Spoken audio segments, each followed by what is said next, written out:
Hello friend, आज हम बात करेंगे कि जो हम इस कार रिवीजन सर्जरी करते हैं उसका रिजल्ट किन किन चीज़ों पर डिपेंड करता है। Hi, I am doctor Vivek Ambedkar, plastic and cosmetic surgeon. तो बेसिकली हमारे पास काफ़ी पेशेंट क्वेरी करते हैं कि हमें जो इस कार रिवीजन सर्जरी करानी है उसका रिजल्ट कितना आ जाएगा, कितना क्लियर हो जाएगा करता है। तो आपको ये जानना जरूरी होगा कि जो इस कार रिवीजन सर्जरी का रिजल्ट होता है किन किन चीज़ों पर डिपेंड करता है।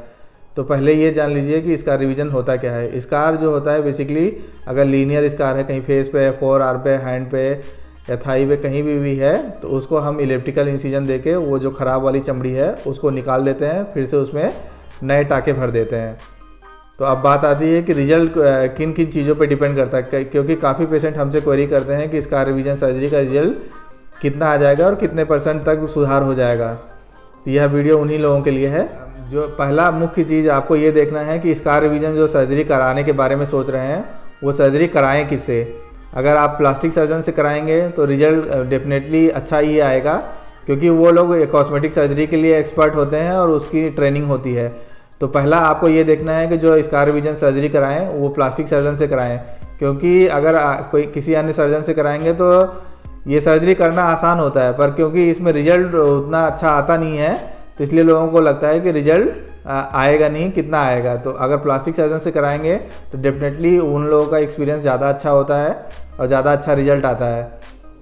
तो दूसरा मेन कारण है जो स्कार सर्जरी का रिजल्ट डिपेंड करता है कि आपकी सर्जरी कितने लेयर में जो टाँके लगाए गए हैं, कितने लेयर में लगाए गए हैं। तो पहले तो स्कार रिवीजन सर्जरी जो करते हैं उसको इलेक्ट्रिकल इंसिजन देके निकाल देते हैं, फिर उसमें 2 लेयर में सूचर करते हैं। जो अंदर का सूचर होता है उसमें वाइक्रल लगाते हैं, जो घुलने वाले रहते हैं करीब 180 दिन में वो घुल जाते हैं अपने आप, उसको काटने की ज़रूरत नहीं पड़ती है। और जो बाहर रहते हैं वो जो बाहर का टाँका होता है आप ये देख सकते हैं, ये हम लगाते हैं। जो बाहर का टाँका होता है ये आप ये देख सकते हैं, ये हम लगाते हैं। ये काफ़ी पतले होते हैं, फाइन होते हैं। तो इसमें जो होता है रिजल्ट काफ़ी अच्छा आता है और निशान भी नहीं आता है। तो जो 2 लेयर में सूचर करते हैं उसमें क्या होता है, अंदर का सूचर लगाने का मेन कारण यह होता है कि जो बाहर के जो सूचर होते हैं वो हम काट देते हैं 5 से 6 दिन में फेस पे, और उसके बाद जो अंदर वाले होते हैं वो 180 दिन में घुलते हैं। तो वो अंदर का जो है स्ट्रेंथ बना के रखता है अंदर की स्किन को, जिससे वो जो सूचर है वो फैलने न पाए। अगर अंदर का सूचर ना लगाएं तो रिजल्ट आएगा नहीं, क्योंकि ऊपर के सूचर अगर हम 5 से 6 दिन में लगा देंगे तो अंदर की स्ट्रेंथ उतनी अच्छी रहती नहीं है, तो वो क्या होता है, निशान जो होता है फैल जाता है। तो इसीलिए पहला जो मेरा मेन मकसद था कि पहला कि आप अगर प्लास्टिक सर्जन से कराएंगे तो उनको एक्सपीरियंस होता है और उस चीज़ के लिए उनकी ट्रेनिंग हुई रहती है। तो पहला जो है, आप अगर 2 लेयर में सूचर होगा तो रिजल्ट भी काफ़ी अच्छा आएगा, और वो अंदर के धागे होते हैं वो 180 दिन में घुल जाते हैं। बाहर वाले जो फेस पे अगर लगाते हैं तो 5 से 6 दिन में निकल जाते हैं। बेसिकली फेस पे लगाते हैं वो करीब 5 से 6 दिन में निकाल देते हैं। स्कैल्प में जो सर वाला हिस्सा होता है उसमें 7 से 10 दिन में, नेक पे जो गले में लगाते हैं वो 7 दिन में, चेस्ट डाउन बैक में करीब 7 से 10 दिन में निकाल सकते हैं। वो तो डिपेंड करता है कि कंडीशन देखने के बाद।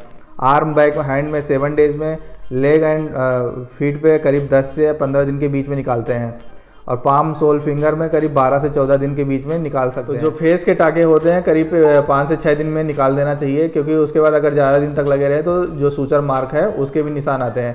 तो ये हम काफ़ी पतले धागे यूज करते हैं, तो जिससे रिजल्ट भी काफ़ी अच्छा आता है और धीरे धीरे समय के साथ जो है रिजल्ट इम्प्रूव होता जाता है। जो हमने इसका रिवीजन किया उसके बाद सूचर निकाल दिया, उसके बाद उसमें पेशेंट को बताते हैं कि टेप चिपकाने के लिए उसमें, क्योंकि अगर टेप नहीं चिपकाया जाए तो जो ऊपर के सूचर निकाल देते हैं, तो जो टेपिंग होती है वो भी एक सूचर की तरह काम करती है। करीब 1 से 1.5 महीने हम बताते हैं कि पेशेंट चिपका के रखे और बीच बीच में उसको क्लीन करते रहें और ज़्यादा से ज़्यादा उसको चिपका के रखें। तो जिससे क्या होता है कि जो वुंड है वो मैच्योर हो जाता है और वो फैलने नहीं पाता है। तो उससे भी रिजल्ट इन सब चीज़ों पे भी डिपेंड करता है कि टेपिंग अगर की गई है कि नहीं।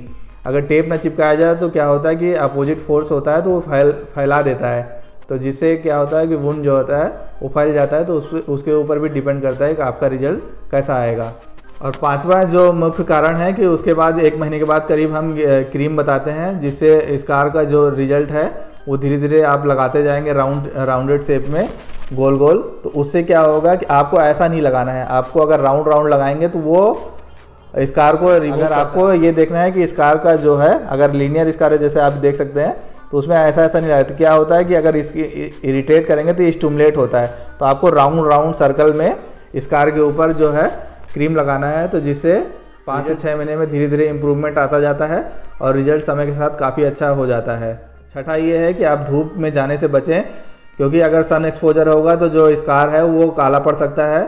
तो उसमें ये करना ही है कि आपको सनस्क्रीन लगाना है, और जब अगर धूप में जाएं तो कपड़े ढक के जाएं। तो जो जिस सस्ते पे सर्जरी की गई है तो उसमें क्या होता है, डायरेक्ट सन एक्सपोजर नहीं होगा तो वो काला नहीं पड़ेगा, हाइपर पिगमेंटेशन नहीं होगा। सातवां ये है, अगर जो जिम जाते हैं तो उनकी क्या होती है कि स्किन की जो मसल होती है हाथों की या बाइसेप्स की और थाइस की, तो वो स्किन क्या होता है कि वो एक्सरसाइज करते हैं तो अपोजिट फोर्स होता है। तो उस कंडीशन में क्या होता है कि रिजल्ट अनप्रेडिक्टेबल होता है। अगर दोनों स्किन बाइसेप्स अगर करेंगे तो फैलती है, तो उसमें क्या होता है कि स्कार फैल सकता है, तो उसमें रिजल्ट थोड़ा अनप्रेडिक्टेबल रहता है जिम वाले जो होते हैं, क्योंकि वो स्कार फैल जाता है। तो आशा करता हूँ आज जो हमारे द्वारा जानकारी दी गई वो आपको पसंद आई होगी। कार का जो रिजल्ट है इन्हीं चीज़ों पे डिपेंड करता है। मेनली आपको ये इन सब चीज़ों का अगर ध्यान रखेंगे तो आपका जो रिजल्ट है वो काफ़ी अच्छा आएगा और समय के साथ इम्प्रूव होता जाएगा। थोड़ा इस कार में आपको पेशेंस रखना होगा, पर रिजल्ट धीरे धीरे अगर इन सब चीज़ों को फॉलो करेंगे तो रिजल्ट आपका डेफिनेटली बहुत अच्छा आएगा। अगर वीडियो पसंद आया तो वीडियो को लाइक करें, सब्सक्राइब करें एंड शेयर करें। Thank you.